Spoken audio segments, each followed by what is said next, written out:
Hello everyone, my name is Akula Aluwalia and I'm part of group 4 and this is milestone 3 for our group project, and today we are going to analyze our dataset.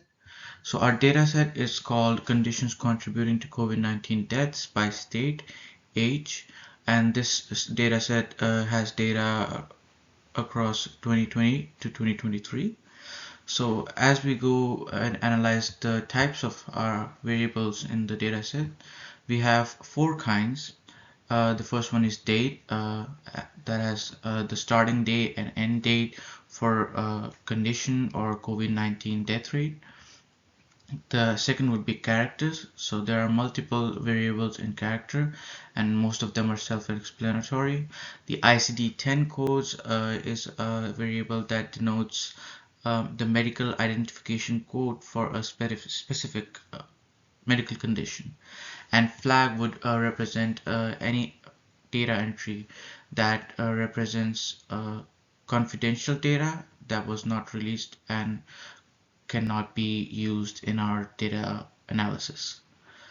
The geographic part of our variable is the state variable, and the numerical is the COVID-19 deaths. Number of mentions would be the number of times a condition is mentioned or is related to COVID-19 deaths. Moving on.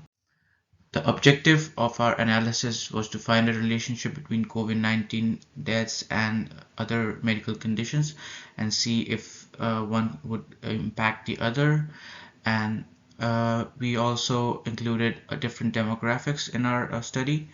And throughout USA, in different locations, we can analyze different numbers of trends and relationships between different medical conditions and COVID-19. All of these relationships are studied to be established between 2020 and 2023. So that's the timeline for our data analysis.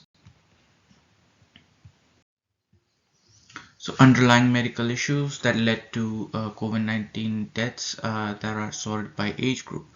So in entirety, I would say the younger age group below 24 and the older age group above 55 are the most vulnerable ones. The most common medical conditions in these age groups were renal failure, respiratory diseases, sepsis, circulatory diseases, diabetes, and a higher death rate was observed with people that had these, and they were also facing more complications during COVID-19.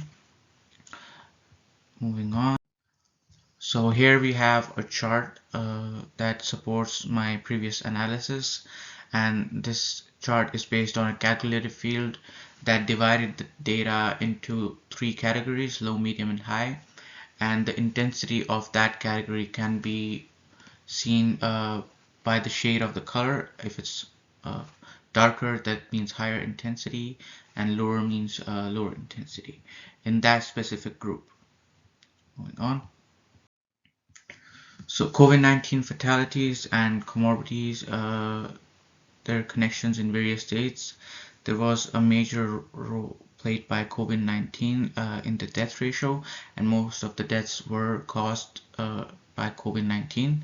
But influenza and pneumonia were also a major threat. And in states like Texas and Florida, these are the main states that cover the highest death ratio in USA. The 5% of total respiratory failure occurred to individuals in California. Hypertensive diseases mortality rate, which was almost 4.5%. This is a chart supporting the previous analysis. Here we have condition groups that can be seen color coded in the legend on the right hand side. And as we can see, California has the highest death rate, and COVID-19 was the major cause in all of these states, followed by influenza and pneumonia. Moving on. Health problems leading to COVID-19 mortality. So the major reason in itself, as I said, was COVID-19. The other residual conditions that were affected was respiratory diseases. These started to peak in 2021. They started in 2020, and gradually over the last 2 years, it has dropped in number. COVID-19 itself resulted in 465k deaths, while respiratory diseases and other residual conditions causes impacted the lives of around 250,000 people. Here is a chart supporting the same statement. As you can see, the condition groups are on the legend on the side, color coded, and we can see that COVID-19 in itself over the 3 years was the highest possible cause of death, and it was followed by Alzheimer's to a great deal, and respiratory diseases was the second contender, I would say, and circulatory diseases was also pretty prevalent. The difference of health conditions according to location was pretty significant. The geographical locations played a vital role in underlying health conditions of people who died in COVID-19. The majority of these deaths was obviously California, Texas, Florida, Pennsylvania, Ohio. The number ranged from 6,000 to 9,000, and as you can see in this chart, we have the states across USA color coded, and the number of deaths per state are labeled on it, and here you can get a clear picture of what it looked like in all of these states, but relatively the number was between 6,000 and 9,000. So our recommendations would be, the first one is the old and young age should be very careful because that's the most prevalent one, and death rate is high for people aged below 24 and above 55. Proper awareness should be given on pandemics. Priority for vaccination should be given to these ages, and during the first vaccination drive that was followed, but as we go into the later stages of the pandemic, it has become less of a priority. Retirement homes should be medically specialized and equipped, as the older ages are more vulnerable to these diseases and contribute a good amount towards the COVID-19 deaths. Our second recommendation would be to act according to the intensity. So from our analysis, different phases brought different numbers in death rates, and we could use advanced medical and technical aspects to predict the wavelength of a pandemic. And this could help us prepare for future pandemics, as we know from our history that over the span of 100 years we at least witnessed one pandemic. We need to be more vigilant about more dangerous phases and the peak periods where the death rates are really high, and people need to be made aware about these diseases, and they need to be vaccinated, and laws should be made to make them do so and make people aware. Our third recommendation is to do research, learn, and grow. We need to learn from our experiences, and as we witnessed, we were highly unprepared for COVID-19, and infrastructure needs to be established to handle such medical emergencies, from relationship between demographics, age, and medical conditions to specific regions that need special care.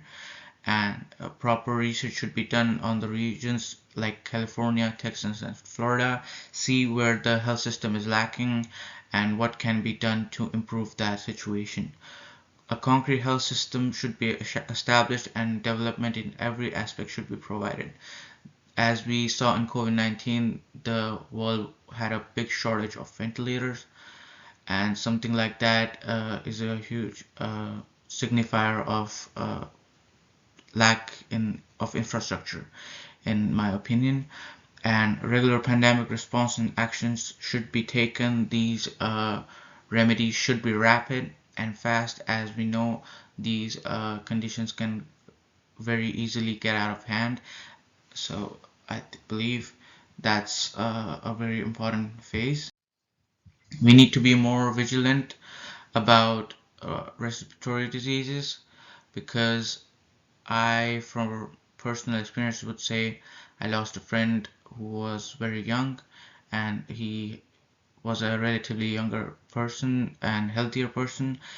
But he used to suffer from asthma, which made his fight with COVID-19 a losing one. But I believe if our medical system is more prepared and people are more aware about their conditions, these deaths can be prevented. So, in conclusion, after analyzing the data and uh, sorting the data, we can say the most vulnerable group is the people below 24 and above 55, and respiratory diseases are a big part of COVID-19 deaths. So people with these conditions are highly vulnerable, and it has a great impact on the numbers. And as our graphs represent, different demographics suffer differently, and they all need a customized care plan. And these recommendations, we hope, will avoid death death rates going high as they did in the COVID-19 pandemic in any future such situations. Thank you.